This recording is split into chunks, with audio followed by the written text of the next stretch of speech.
wanna bring it to me, why wait? Make sure Face to face when you see me, get your line straight. E4one Media. That's right. I'm Anthony. Make sure you like this video, and of course I want you to please subscribe to the channel. All right, listen, let's talk a little bit of AZ here. I came across an old Source magazine rating for AZ's album Pieces of a Man way back in '98. I came across this just yesterday, and the Source were very much so well known back in the day for getting album ratings wrong.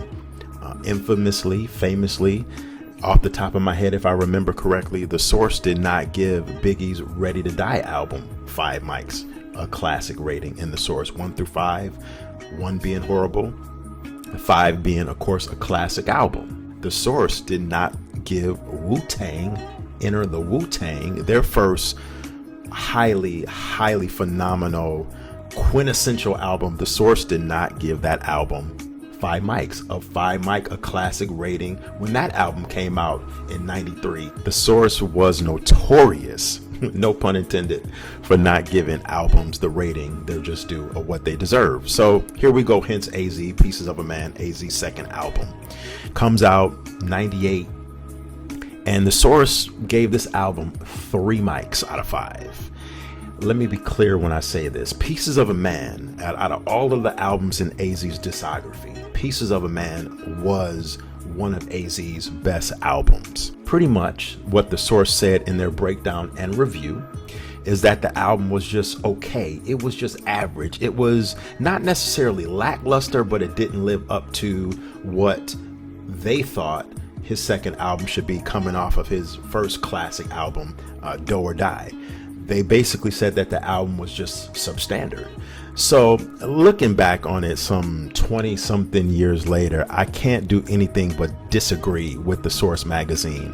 Listen, Pieces of a Man album had production on it from Trackmasters, who at the time was running the 90s, the mid 90s, around that time. They had production, AZ had production from RZA on that album, a couple other people on that album that did production that you might know, Nasheem Myrick, who was a member of the Hitmen from Bad Boy Records. Where is Nasheem Myrick now? Nasheem Myrick was quietly one of the most nicest producers in the game. He produced Biggie's Who Shot Ya, and also LES from Queens, the notorious LES, who was, everybody was trying to get production from LES back in the 90s. If you were from the streets, MC, you definitely wanted LES production on your album.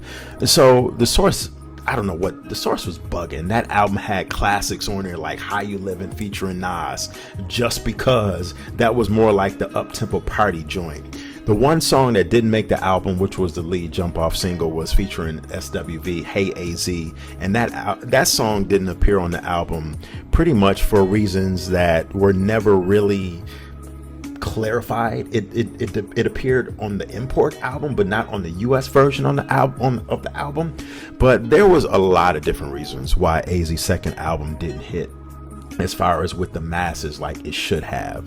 Some of the reasons were the promotion from the label was just absolutely terrible. AZ was on a subsidiary of Virgin Records called New Tribe, and at the time in the 90s, New Tribe was known as the street label or the rap label for Virgin Records, and New Tribe just didn't have the promotion. They just didn't have the money, and Virgin Records was never known as a label that were going to push black artists like that, especially in hip hop. So that's where New Tribe came in, and they just didn't do a good job. I remember New Tribe Records, their roster was not that good. Throw AZ into the mix, a New York street MC on that label, it just was a recipe for disaster. The timing was very off for this album for a number of different reasons, but predominantly because the Firm album was a big deal. The Firm was a big deal in 96, 97, but when the Firm album flopped, a lot of people didn't like that album. Me personally, I liked the Firm album. I thought it was a good album. I thought it could have been better. I'm not gonna lie to you. It wasn't a classic by any means necessary. I thought it was a nice album, but it could have been a lot better for a lot of different reasons. That's a video for a whole nother time. But coming off the quote unquote non-commercial success of the Firm album with Nas, Foxy, Nature, AZ's album came at a time when the Firm was pretty much disbanded and they were not a hot thing in rap and in the industry.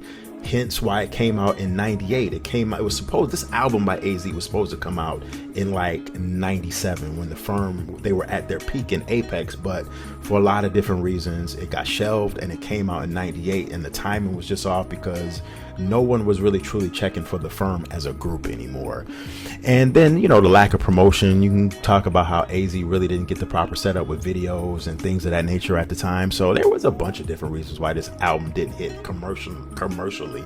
But I'm not here to talk about commercially. I'm here to talk about us, the hip hop community, the streets, why everybody that loves hip hop and lyricism and dope beats and dope rhymes and the smoothness of AZ thought this album deserved a better rating out of Source, which at the time I vividly remember thinking to myself, like, there's no way this album is 3 mics. And I listened to it and I thought at the time, you know, the album was not only a good album, it was a very good album. At the time, back then, I thought the album was teetering on like a 4 mic album. And in revisiting the album now, I still think the album is a 4.5 mic, most definitely a 4 album, but definitely low key or high key, depending on how you look at it, a 4.5 mic album. I wouldn't be mad if somebody said it was a 4.5 mic album because I think it's teetering. Let me know in the comments section what you think. Until next time, oh yeah, you've been watching E for One Media.